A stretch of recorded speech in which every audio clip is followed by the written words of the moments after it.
ubwenge bwawe niba bugushuka ko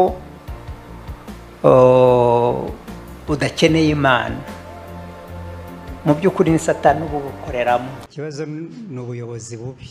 Tugira abayobozi bikunda badakunda abo bayobora.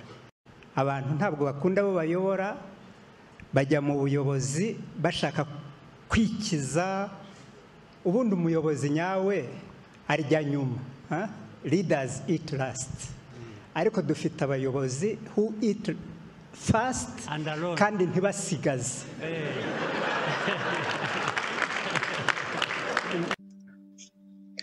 Ndabasuhuje aho muherereye hose kandi mbifurije ikaze ku Ndatwa TV.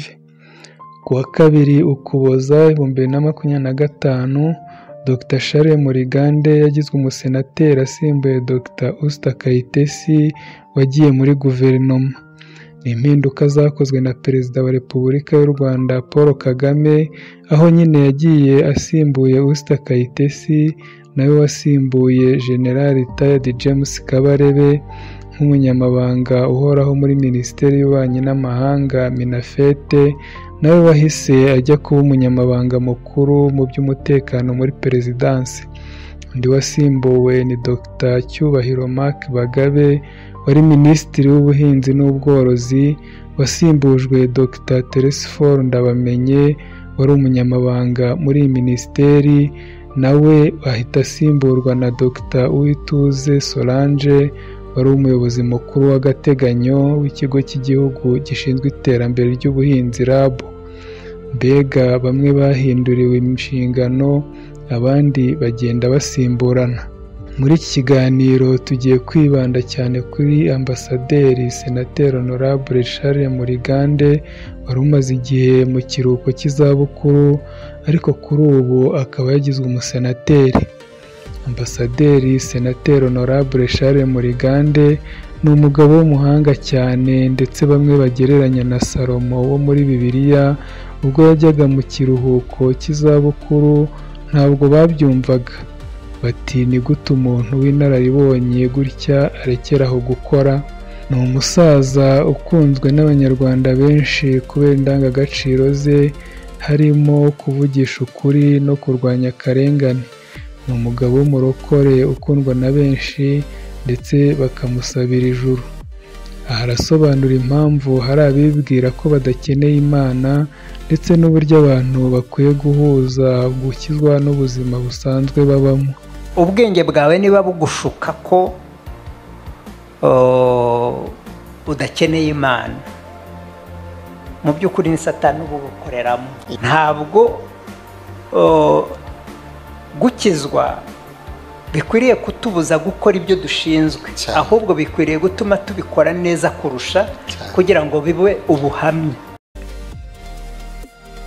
Uretse kandi kubaha Imana, ni urugero rw'umuhanga wicisha bugufi ku rwego rwo hejuru, kandi buri muntu wese aramwubaha akamusuhuza yisekera yitonze. Muri make afite impano igirwa na bake. Uyu munyabigwi yaretse kuvuga ko ikibazo Afurika ifite ari abayobozi babi badakunda abaturage bayoboye, ahubwo usanga bajya ku buyobozi bashaka kwikungahaza. Aha akaba yarasubizaga ikibazo Perezida Kagame yari amubajije.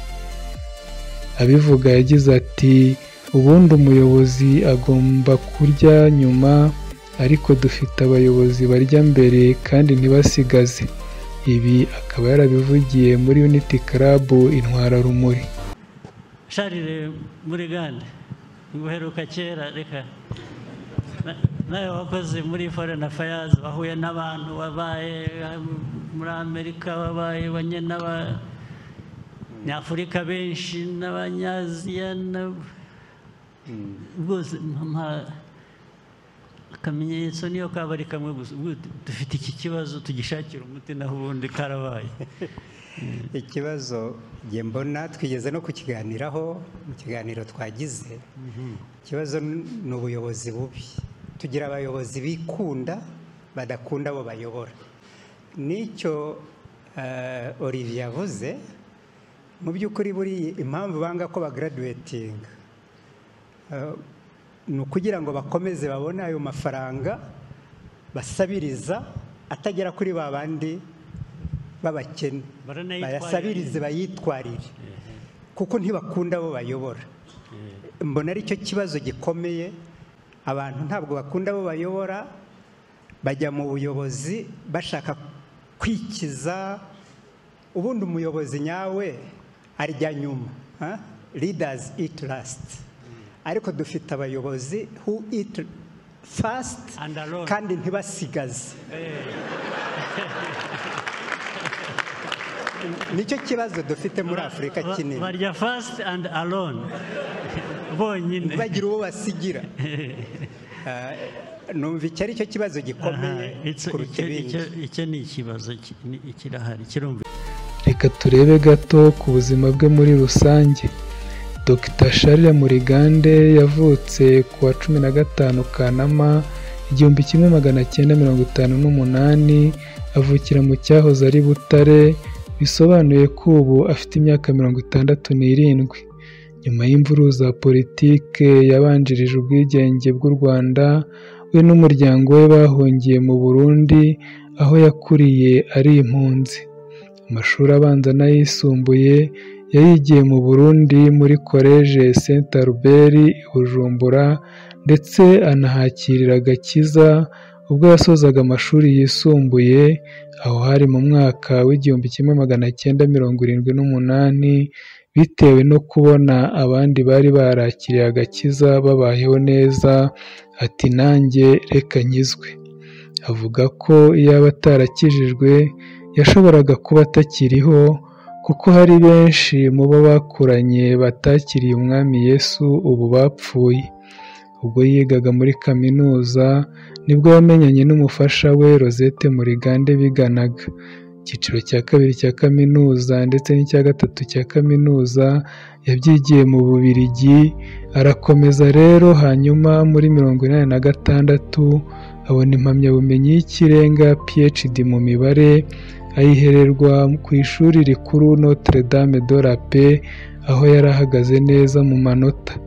Kuva muri 1986 kugeza muri 1988 yakoraga nk'umujyanama mu bya siyanse ku muyobozi w'ikigo cy'ubumenyi bw'isi cy'u Burundi, aho yabifatanyaga no kuba umuyobozi w'ikigo gishinzwe ibaruramari.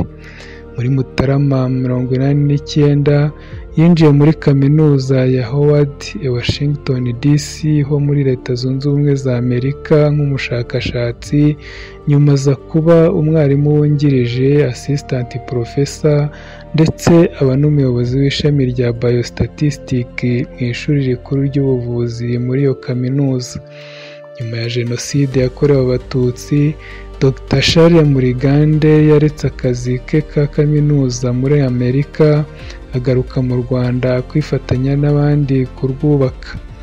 Ni umunyapolitike w'inararibonye mu Rwanda, wakoze mu nzego zitandukanye z'igihugu nka Minisiteri y'Ubwikorezi kuva muri Nzeri 1995 kugera muri Werurwe 1997.